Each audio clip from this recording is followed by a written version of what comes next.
Hey, it's Rebecca. Welcome to Returning, a podcast to return to yourself and the wisdom within. I'm so glad you're here with me. Thank you for returning. Today, I am returning with British model, motivational speaker, and anti-bullying activist Harnaam Kaur. A beacon of self-love and empowerment, Harnaam speaks openly about her journey living with polycystic ovarian syndrome and learning to embrace her unique beauty. Harnaam and I have been loving on each other in each other's work for many years now. And so it was such a joy to finally connect for this conversation. And interestingly, when we recorded this was actually the second time we recorded it because the internet just kind of kept on stopping and glitching for us in our first conversation. So our first conversation was amazing. But then we ended up reconnecting for this conversation, and oh my gosh, it went in a very cool, deep direction that I cannot wait for you to hear about in this conversation. And so it was one of those ones where it was like, oh yeah, that was meant to be. So enjoy your journey with us on that, because yeah, I got chills in this conversation, all through it. So Harnaam is really a phenomenal leader. She's so inspiring. She is an important activist and such an essential voice for our times. I just loved our conversation, and I'm sure you will too. So I know how precious your time is, so let's jump right in, opening space together. So in the center of your heart, imagine a beautiful flower, inviting that flower to open petal by petal, revealing a light in the middle. This light is your inner light, your wise ancient self. Inviting it to step forward now and honoring the keepers and custodians and spirits of the land where you are and I am, to known and unknown. Beautiful. Let's begin. Yay, we're here. Finally, we're here. Hi. You look gorgeous. We made it. Yeah, your work is just so inspiring and multifaceted. And I've been wondering, was there like a moment in your journey where it was like, right, okay, I'm being called in this particular direction? Or was it something that kind of just like unfolded without, like, was there a conscious choice involved in it? Or was it something where you were like, oh my gosh, here I am. How did that happen? No conscious choice at all. I feel as though I walked down a path that just led me here. I never in a million Mm-hmm. years thought that I would be a motivational speaker and do all these different things that I do. It's crazy. I sort of fell into it, and I think that's sometimes the best way.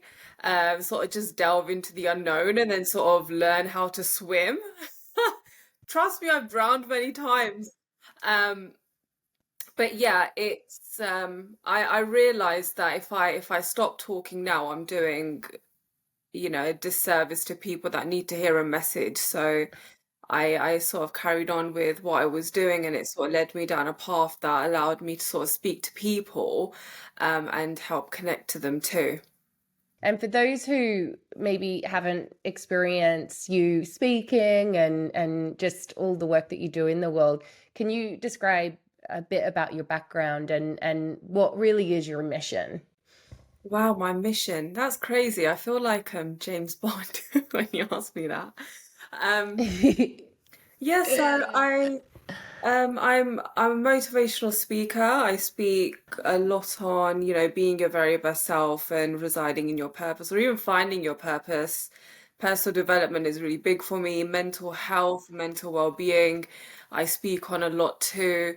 I speak very openly about my medical condition, which I was diagnosed with at a very young age. It's the most common endocrine condition amongst women and the biggest reason to why there's infertility. So I was diagnosed with polycystic ovarian syndrome, or Mm. more commonly known as PCOS. And it impacts 1 in 10 women, and that's just within the UK. So I realized, it not Mm. just Mm. impacts us physically, but mentally as well. Our quality of life declines because there's so much that comes with the condition that we have to sort of just bear. And that can be rather difficult as well. And I never saw many celebrities sort of speaking up about it within, the media or that sort of domain. And here I was with a platform, here I was, one woman, one mic, one message, and I decided to be vocal about it. And with that came being very vocal about why I have a beard, what happened with the hormone imbalance, what happens when, you have a hormonal imbalance. And yeah, I wanted to show people you can look different. I can't change the way that my body is navigating. You can look different Mm. and still go out there and achieve your goals just as long as you're disciplined and you put your mind to it. Love it. And did you like with that moment where you were like, right, I'm going to do this? Was it like, did you do it on social media or like what was that moment where you were like, okay, fuck it, I'm going for it? Yeah, so it wasn't on social media. Back in 2014, I had Facebook, delving in Facebook, just talking to family. But that's really all I used it for, family and close friends. And Mm. then I remember there was a girl who I used to speak to, and she was like, "You need to get on Instagram." And I never understood what that was. And this was almost 10 years ago now, I believe. And she was like, yeah, just post pictures. People will follow you. People will comment under your pictures, like your pictures. I thought, oh, okay, this is pretty simple. It's a little bit like Facebook, but not quite Facebook.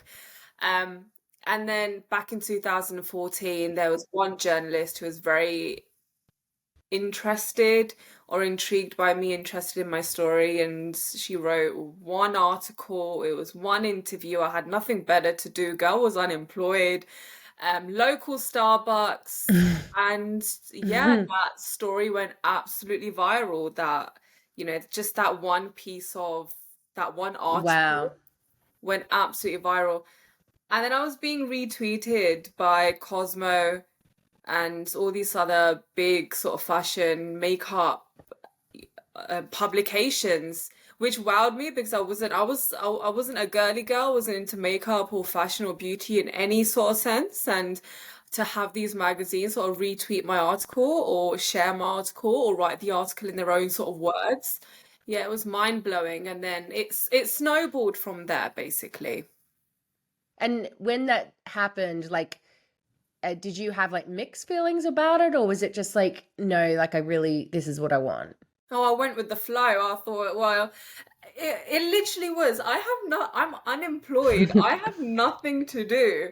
And it wasn't even as though I was making money. I wasn't making money from, a lot of people say things like, oh, she sold her soul for the fame or she sold her story for money. I was making no money. I was still broke. Oh, it's so funny. And I never really got the opportunity to tell the nitty gritty or the behind the scenes stuff that happened. But I remember I used to sew up holes in my socks or even sew up my trainers because I was broke. I had no money. So I thought all these people are like, she sold herself. How? Like, bitch, where is the money? I ain't got no money. I actually started it was only until 2018, so 4 years later, where I actually started charging for my services, where I actually got a recognition enough, where I actually started getting paid.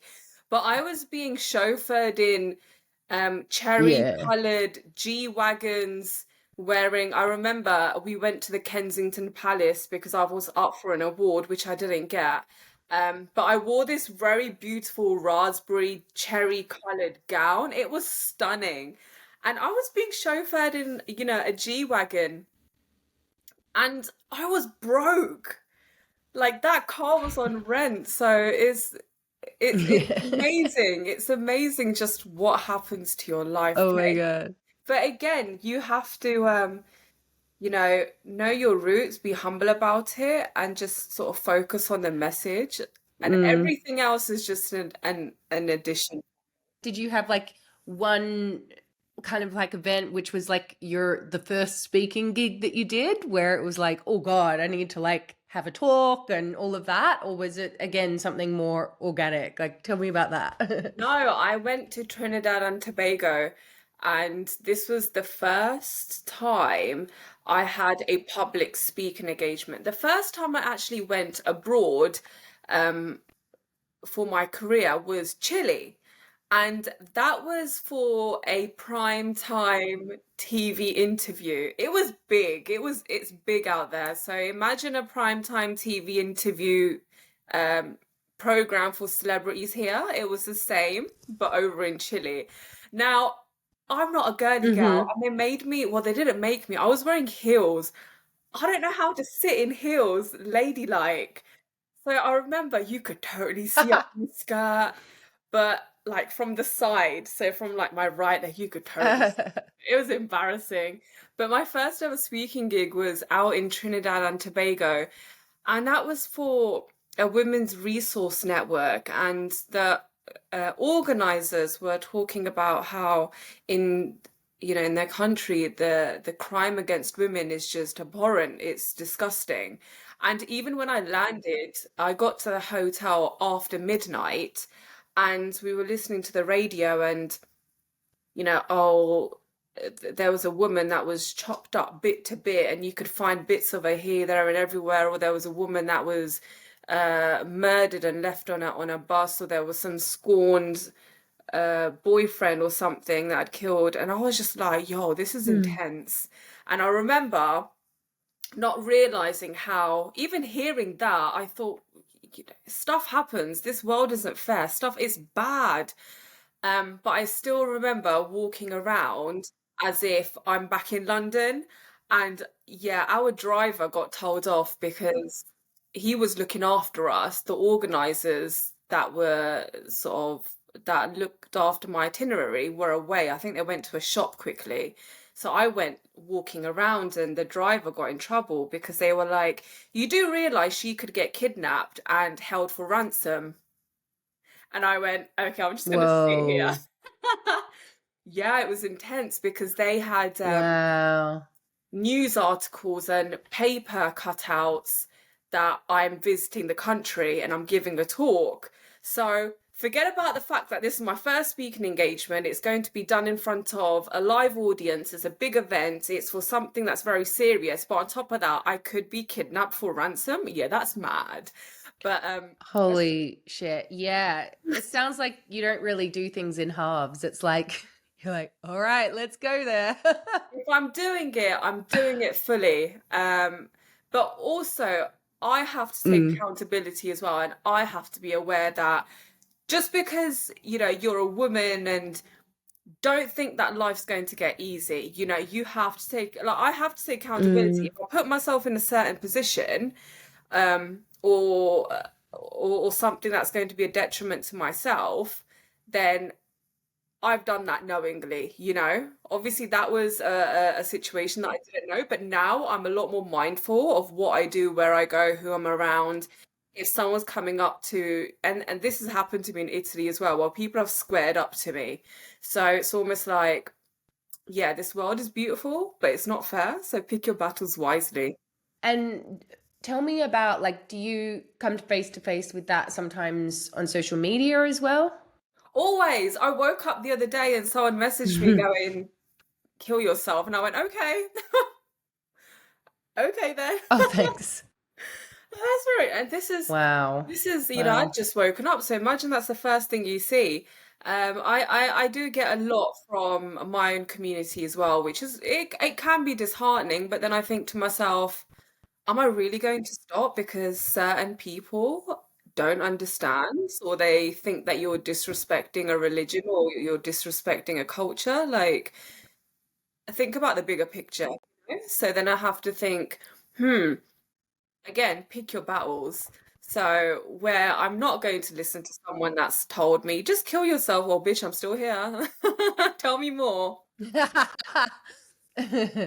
And is there anything that like what do you do when that happens? Because I know for me, like sometimes it's like doesn't bother me, doesn't bother me. But if I'm like feeling a bit off kilter, I'll be like, oh, sometimes like it gets to you. Like if something does get to you, do you have something that you do to kind of like recover or shake it off or? Psychedelics. What a great answer. As in mushrooms? Oh God, I would love to experiment. See, I listen to a lot of Joe Rogan, and there's certain podcasts he's done where he's spoken about mushrooms. So I'm very intrigued with mushrooms. Like either microdosing them or going in like full on just to because a lot of shamans used to, it was a shamanistic practice. They used to take it and it awakens your mind in such a way. It's crazy. So that is something I would love to sort of try. But I think generally when it comes to sort of overlooking people's comments, again, this is the third time I'm saying it, Harnaam, pick your battles. Is it really worth it? Um, get up, get your ass up, go grab a coffee, get on with your day, because those people, first of all, that guy's beard probably doesn't connect as best as yours does.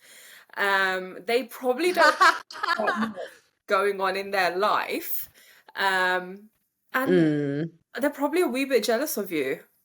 I don't know. I don't mm, know. I don't know what goes through someone's mind when they want to comment something harsh, but again, when you put yourself in the public eye, it's something that you're opening yourself up to. So I'm mindful of that.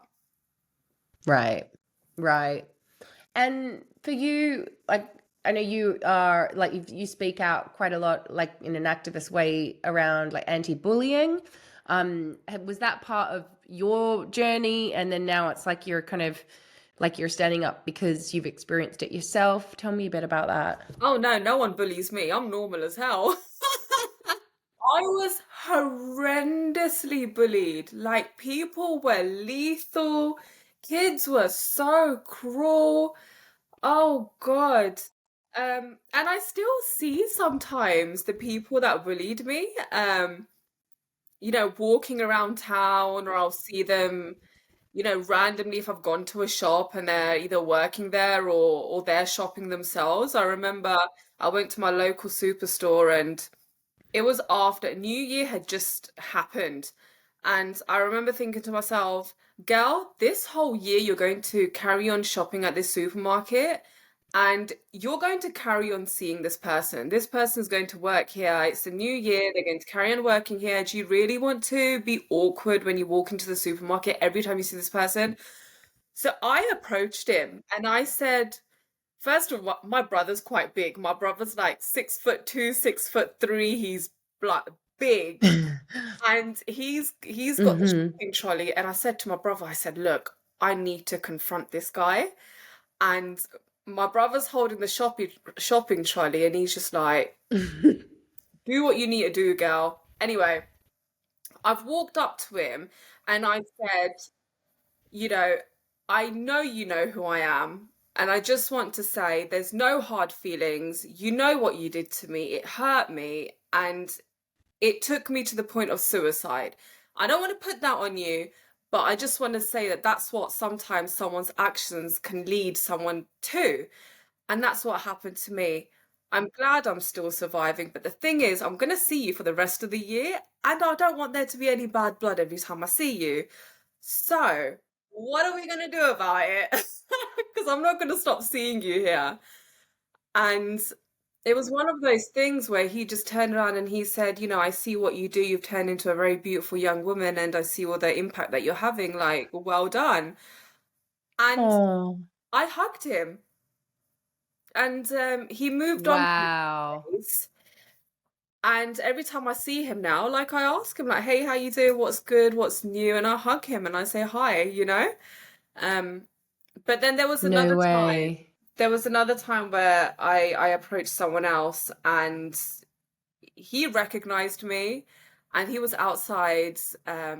Is it Betfred? Is that the gambling? Is that the gambling place? I'm not too Oh sure. yeah, the betting place. Betfred. Yeah, what a Betfred. Yeah, Yeah, that's it. he was standing outside that smoking with another guy, and I was walking my dog Kai, and Kai was very young back then.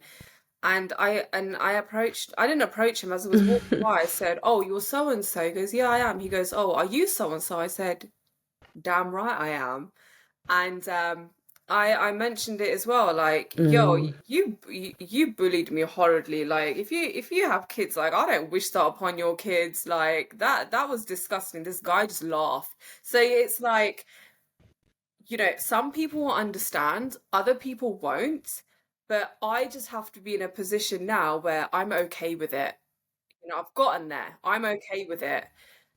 It hurts sometimes because I still have dreams of that person that was dismissive about it. I'll have dreams of him like strangling me or like tying me down with a belt and killing me. Like, this is how severe my dreams can get.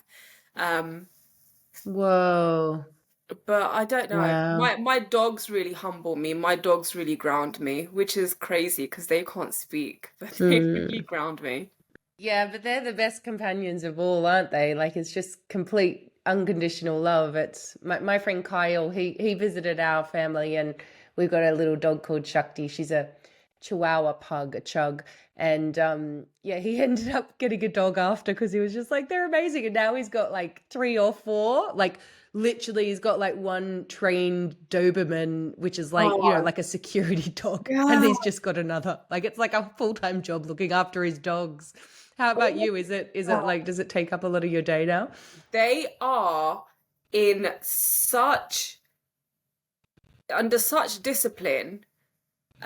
They sit when they come out of their crate, they sit before they go into their crate, they sit before I allow them out of their room because they have their own room. Um, they sit before they eat their food, like they're very disciplined. I love The, it. the amount of time that they are walked for, how long am I walking them for, what time are they playing, how long are they playing for, how much food do they get? Yeah, they're under a regimen. But then I actually schedule my days and my work around their schedule. So their schedule comes first. Yeah. Oh, I love it. And I believe you're Sikh, right? Yeah. Yeah, born in a Punjabi Sikh family. Yeah. Oh, beautiful. And how important is like that like connection to you, like to God, to the sacred, to prayer, all of that? Wow, do you know what? A few years ago, I actually moved away from it all, and for for some reason, certain things just weren't sitting well with me. I don't know why. I don't know. I do know why. I've not really, again, like been given the chance to speak openly about it. And a lot of the time it's like, who do I speak to about this? Because if I speak to someone within the community, well, Mm. they're connected to the community as well. I need someone that's on like a mutual ground, someone that understands the religion, but also someone that has like an outsider viewpoint as well. So I moved away from it because I saw a lot of hypocrisy within the community. And I sort of then delved into other people and other religions and how other people practice their faith or just cherish the Lord. So I delved into sort of spirituality and our souls and where we came from. Wayne Dyer was the biggest catalyst for that. I love him. He's Mm. unfortunately passed on, but the power of intention is a talk that he gives. It's in two parts on YouTube, and he's amazing. And he talks about your soul. He talks about this light source being God, the universe, vibes, whatever you want to call it. And that blew me out of the water. I thought this is something that I've never heard of. It's so new to me. So I delved deeper into learning more about that. This year, well, last year, I started praying again, how Sikhs do, waking up in the morning, Mm. praying, doing all my prayers throughout the day. And I've realized that the relationship between you and God is solely between you and God, and it's got nothing to do with people and the hypocrisy that you might see in other people. Because before you see in other people, see it within yourself first. So then, what I learned delving into the whole spirituality side of life now plays a part in the religious side of what I'm connecting to. Mm. That's so beautifully put. And I so hear you when you're talking about the hypocrisy and just But I think, and I've seen it just really happen. It's been happening forever, but particularly the past few years, there's been just like, I just don't know any path that doesn't have it, where it's just like, the leader or the guru or the people who are in power then get called out for, you know, things that you just makes you want to leave. Yeah. But yeah, I think I really feel that myself. I was raised Catholic, not strongly, but prayer had always been like something that I'd always done. Yeah. Not even like I wasn't like I was taught how to pray, but I wasn't like made to pray or anything. And actually, I hated when I was being forced to do any devotional practice because I like it felt like it cheapened the pureness of like my relationship with God, which I Okay. think is like just innate in everyone. And yeah, I really hear you when you say like that. It's like this push pull between like wanting that direct relationship, but having um practices within whether it's our culture or how we were raised or whatever, that like that ritualistic practice really does strengthen the connection as well, because it's kind of like it's learned, it's rhythm, but this push pull between the two, because you don't actually need that to connect and have the direct experience, but having the structure is really good as well. But yeah, I so appreciate you sharing that. Yeah, I mean, I'm still sort of trying to find my feet with it all. But I remember when I was young, my father used to, you know, uh, my at bedtime with my brother and I, he used to read us stories, like historical stories of our gurus and, what they did throughout their lifetime. And, we created a bond that way. And then I used to go to the Gurdwara and I used to learn how to sing hymns and prayers. And then we used to go ahead and do so in front of the congregation. So I loved that. And I almost missed that part of life. But again, that was just me missing being young. Mm, Now I think now that I'm older, I'm going to be mm, 33 next month, and I, I'm I'm just in a totally different place, and where I just see my relationship with God in a very different way to how maybe a religious, like strong religious person might see or feel that a relationship should be. Yeah. Because we're not supposed to, if I wear a turban, we're not supposed to have tattoos and makeup and get our nails done and piercings and things like that, but right, I do, but does that make me less of a human being, or will that make me less in God's eyes?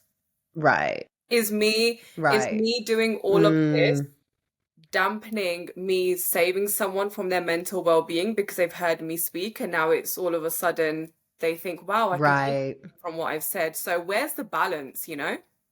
It's so true.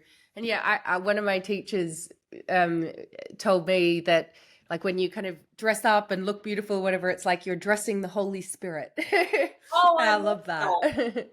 Okay, so my next question is, for us to understand you a little bit more, can you think of like what you were like as a little girl that kind of shines a light on your uniqueness or who you really are, like who you came in as? Wow. So there's a clip on Instagram that this channel posted up, and the same sort of question in a very different wording was asked of my teacher, because I went back to my secondary school, filmed a whole documentary and met my teacher, and he said you were very quiet, very compliant, you got involved with discussions. Um, so that's how I remember myself. I'm still very shy. This is funny because when I'm on stage, it's like one woman, one mic, boom, we're ready to go. But generally, I'm very submissive. I am very, very shy. And I don't think people actually get to see that side of me. And I'm bloody Mm. hilarious. My friends always say to me, you are stupidly hilarious. They say, because my Punjabi, they say your Punjabi you're so good at speaking Punjabi, and the way that you banter in Punjabi, but people need to see this side of you, and unfortunately they don't. It's true. Oh, amazing. Awesome. And have there been people in particular that have really inspired you in your journey, like whether it was when you were younger or now? Wow. So I tend to find inspiration from various different people. So it could be, I don't know, me traveling to a country and coming across someone and thinking, okay, damn, that's something I could learn from you. Thank you for sharing it. Or I can experience different cultures and take something from them. Again, if you live in a bubble, that's all you're going to know. If you spread yourself wide, there's so much more learning to be done there. And the more that you allow yourself to learn, the more knowledge you have, and your brain's happy. So it's not like I just listen to one person, because again, sometimes that one person, you put someone on a pedestal, they're human, they're gonna fall. So it's not just I look at one person and I think you are my all and I'm only going to take inspiration from you. God, no. It's life, isn't it? I don't chase happiness. Let's chase experience. It's life. Love it. And okay, I got two more questions. One is, how are you changing at the moment? Oh, wow. I've never heard, no one's ever asked me that. How am I changing? Um, I don't know how to answer that. I know that I have. I know that I'm a lot stricter on myself. I speak to myself in a way that I tell people not to. I'm very hard on myself. I try keeping up with discipline as much as I can. Before I would be like, oh, okay, no problem for whatever, any question, or if anyone's wants and needs, yeah, okay, it's fine, don't worry about it. But now I'm very strong with a heavy-handed no. Um, Mm, so I'm a lot more vocal in what I want and what I actually, what I need from people, instead of just being like, yeah, it's fine. mm, Um, but yeah, I would say it's that self-talk. So I say to people, don't be hard on yourself. Society's hard on you already. Like, be kinder to yourself. But with me, society's hard on me. World can be hard on me, but I'm tough. I am stupid. I mean, only yesterday I was talking to myself and I was like, you need to humble yourself, girl. Like, you're not the be all and end all. And I talk to myself like this. So when I tell people you're not inadequate, don't think of yourself as inadequate. So don't speak to yourself as you're inadequate. I do, because I need it, because I know I can pick myself back up. And it's only when I'm humble mm. and I humble myself, the purest message comes out. Beautiful. And then finally, the final question I ask everyone is, what returns you to the wisdom within? Oh God, I see dead people. Do you? So you're a medium. Oh no, I wouldn't go as far as saying I'm a medium, because I don't bloody know what to do with it, right? Right. When Well, I you're a guess that's a medium, choice if you want to do something about it. You don't have to. But you can control it for sure. well, that's the thing. That's what led me down the whole spirituality path as well, because I'm like, I see dead Mm, people, and mm, within religion, they're just going to tell me to meditate. But the more I meditate, the more I see them, and and the more I meditate, the more I interact with them, and the more insane people think I am, because they think I'm meditating on something like voodoo or black magic. No way. And then I'm seeing it's like, no, no, no, no, no, no, no. No. I used to experience things when I was a little gal, and I mm, didn't quite understood what it was. And it could be as simple as thinking, oh, my dad's going to walk out of that door, and he does. Little things, very minor things. But when you start getting more attuned to it, or you start thinking about it more, more random things start happening, And the biggest one actually happened this year. And when something happens and it's like you need proof, you've got all these small proofs, right? But then you still doubt yourself. So you need this one major thing to happen, and then it does, and it's like, yo, yeah. You're definitely experiencing dead people. You are definitely helping them pass over. Yes, when you see things, you're seeing them for real. No, you're not high, Harnaam, because you're not high. Um, yeah, it brought me to tears. Can I share it with you? really? Please do, yeah. I have not spoken in public, in the media about this side of me. I'll speak to like a friend of mine who is a medium, and she sort of helped me navigate through certain things. And so God bless her soul. I had this neighbor, and I have known her for a very long time, from the time she had beautiful brown locks to the moment, you know, her hair turned white, frail, God bless her, she passed on. And I didn't know when she had passed on, and I wasn't, for some reason, no one told me about the funeral. I would have loved to have been at her funeral just to say goodbye if the family was just going to the funeral or whatever, just pay my respects, and I never got the chance to do that. And that whole family moved away. Another family now lives in that house, but randomly I will see her daughter walking around, and I'll say hello, hi to her and whatnot. And one odd day, I was speaking to my friend, and I said, I can see someone. And I'm sitting in my room, by the way. I'm sitting Mm. in my room having a conversation with my friend. And I've said to her, I can see someone. And she goes, what do you mean? I said, right now, someone is coming through. I don't know what's happening. And this is where I zone out. Yeah. And I never knew that I do this. I zone out and I just look ahead. And when I'm Mm. focusing, I'm not focusing on like my surroundings. I'm focusing on what's coming through. Right. Yeah. I'm sat there and I've just started looking like this. And I can't explain what happens when I do that. I've just started looking at what's happening anyway. So this person, he's short, he's got, I call it cul-de-sac head. I don't know if that's the right thing. You know where the hair is just around here Yeah, and then yeah, yeah, bald. yeah, yeah.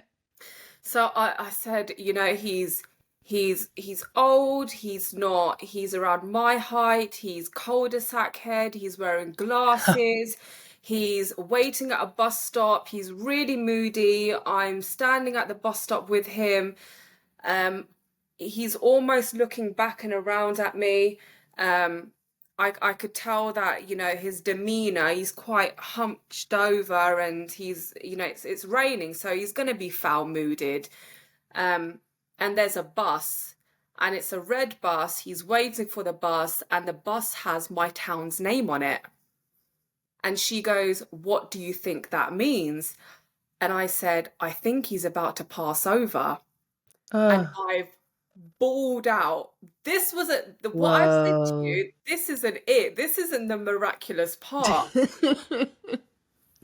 It gets crazier because I don't know if it was a few weeks later or maybe a couple of months later.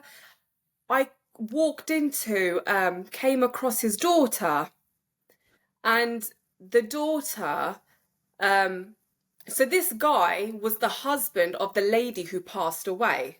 Do you remember the lady Wow. with the Yeah, locks? yeah, yeah, yeah. So this person is the husband of the lady. So their wife had passed on. Now he's become poorly. So when I came across her, she said to me, she goes, yeah, my dad's about to pass away any day. She goes, it could be right now. No way. And I went, you're correct. I went, no. And I didn't tell her because I was like, I don't know. I don't know. Yeah. Yeah, what do you want to do with it? Yeah, yeah, yeah. And Wow. as I was on the phone to my friend, I remember saying his face is changing. This guy's face is changing. As I'm looking at him, Mm. I go, his face is changing. And I said, I recognize who he is. So when later on, whether it was a few weeks or a month later, I can't remember how long, but it was the time, it wasn't too late, Mm. if that makes sense, before I had met her since having that premonition. Um, Mm. and I said to the friend on the phone, I said, I think I recognize who it is. So when I came across her and she said to me, yeah, my father's going to pass any day now, I You went, knew. yeah, that was him. Whoa. Mad. Wow. And Wow.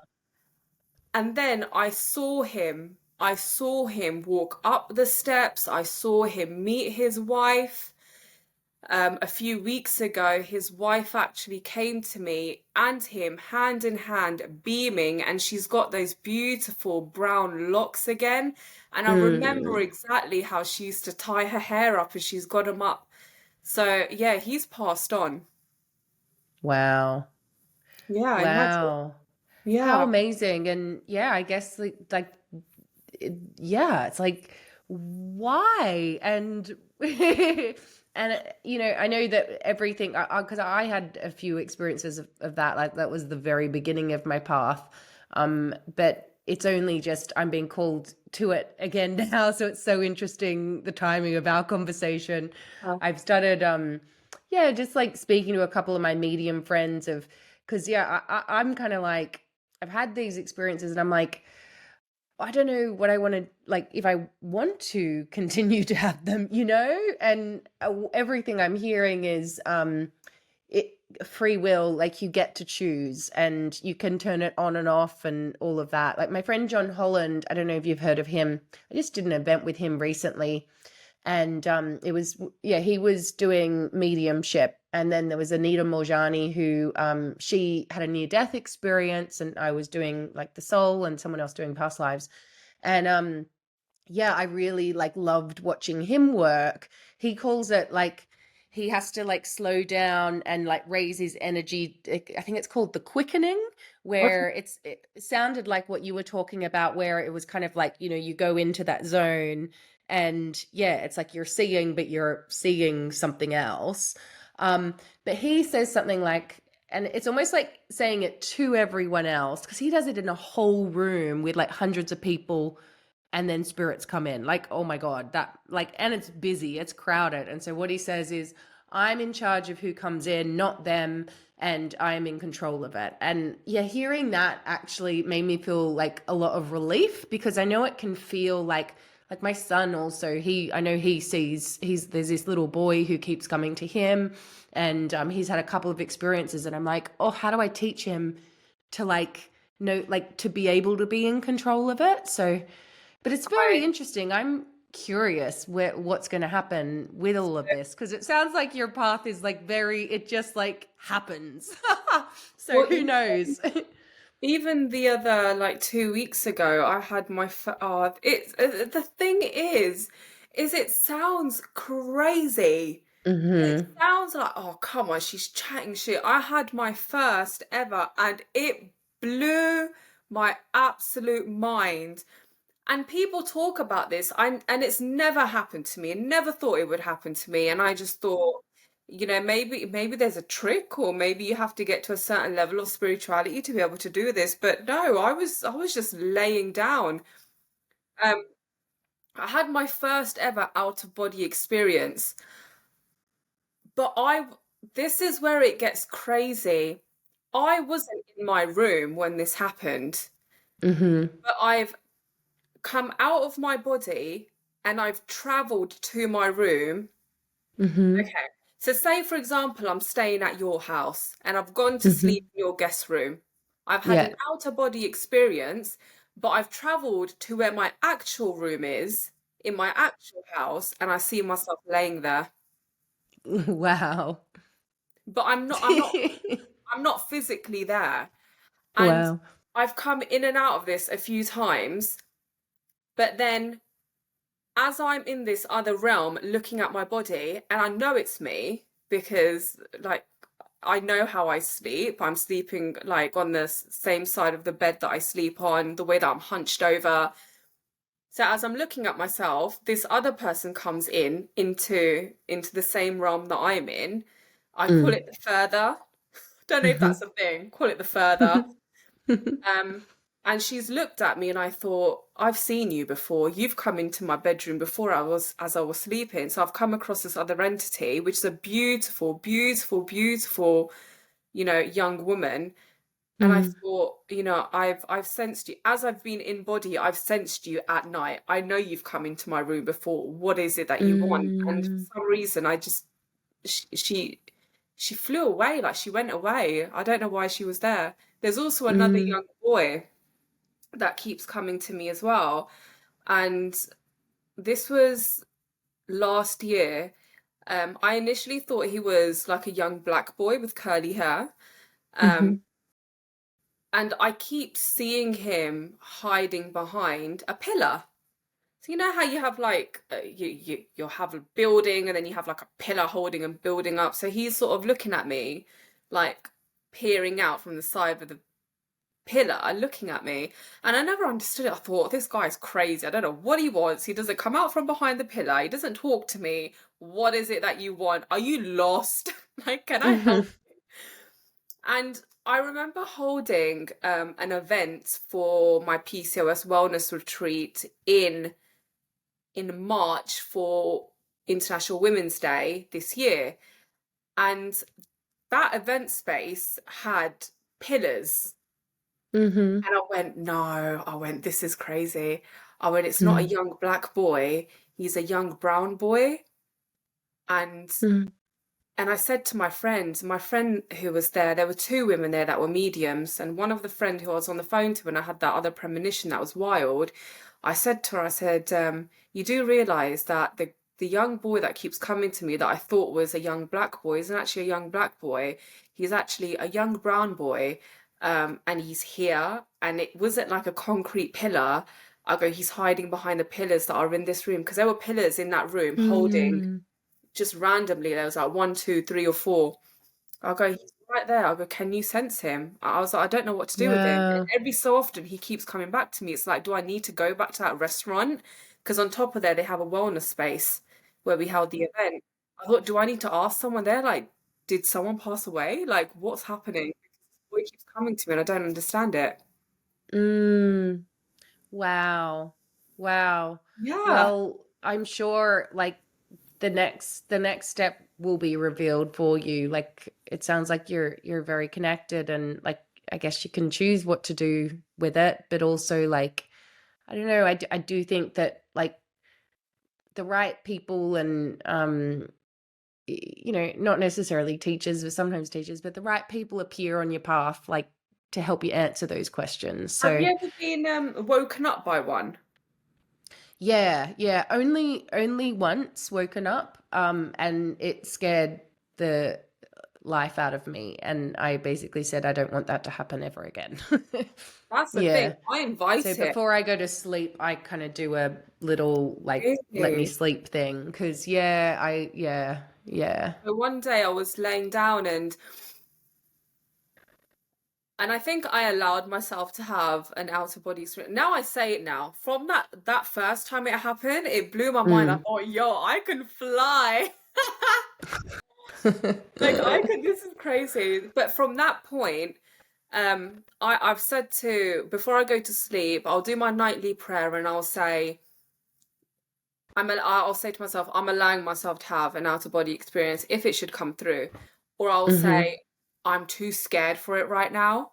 I do not want it to happen. One day, and this has been happening to me recently. Again, this was only last week this happened to me. I woke up and there were three people. So say if I'm laying down, there were three people to the right side of me looking over me, and one guy, he's bold, he shouted something and it woke me up. Like I snorted. I was scared. It shook me. And I woke up and it's like I could still hear it ringing, Hmm. and then they vanished. And then ever since then, I even that, with experiences like that, I've had to say things like, okay, if someone wants to come through, you can come through, but be nice. And that person that shouted at me, it's not on. Like I'm not having that, you know. So there'll be nights where I'm like, right, I'm allowing, like, you're okay, you're invited, it's fine. And other nights I'm like, no, I'm shit scared. Like, leave me Mm, alone. mm. Yeah, good for you. Oh, wow. Well, I'm so appreciative of you sharing this. It I've sounds never like ever such shared a, that publicly, yeah, no. I know that I really appreciate it. And yeah, I'm really looking forward to seeing what emerges for you. Maybe we'll do a follow-up in a year and you'll be like, well. Well, even the first time we tried recording this podcast, Yeah, it didn't and work. And I think this is why. you think, well, I think so. the Amy, when she was saying, breathe in deep, and Mm. the first time I looked up and I went, okay, there's people here. And that freaked me out. Remember, I think if you go, I don't Mm. know if you still have the recordings, but I said something to you. I can't remember what I said to you, but I said, oh, God, Mm. there's someone here. Yeah, there were three people here, and I could see like silver outlines of them, which is crazy. Wow. And Yeah, it so was, for anyone listening, before we do any podcast episode, we open space, acknowledge the spirits of the land, and yeah, Mhm. just kind of get into that open-hearted space. So that's what we're talking about. Yeah. Wow. Well, I'm grateful that we did it the second time. It was the Yeah, internet, but maybe it wasn't. Maybe it was the spirits. no Um, idea. But there were three. I saw three here, and I remember looking up, and it's like they flashed in front of me, and then they stood there. They saw me, saw them, and then they just left. wow. I was like, Oh. this is a great start. Thank you for scaring Such a me. good start. Oh, amazing. Oh, well, thank you so much for this really inspiring and multifaceted, multi realmed conversation. I adore you. I really find your work inspiring Thank and you. can't wait to share this with everyone. I appreciate it. Thank you for having me. It's been such a wonderful chat between us two.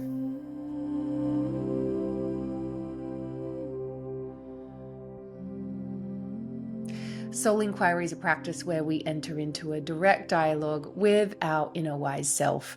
I like to write my answers down, but do whatever you like. You can just like tune into your heart and see what the soul inquiry prompts in you. Today's soul inquiry prompt is, how can you be the leader you wish you had? And as always, I want you to write down or commit to a baby step that you can take in the direction of that.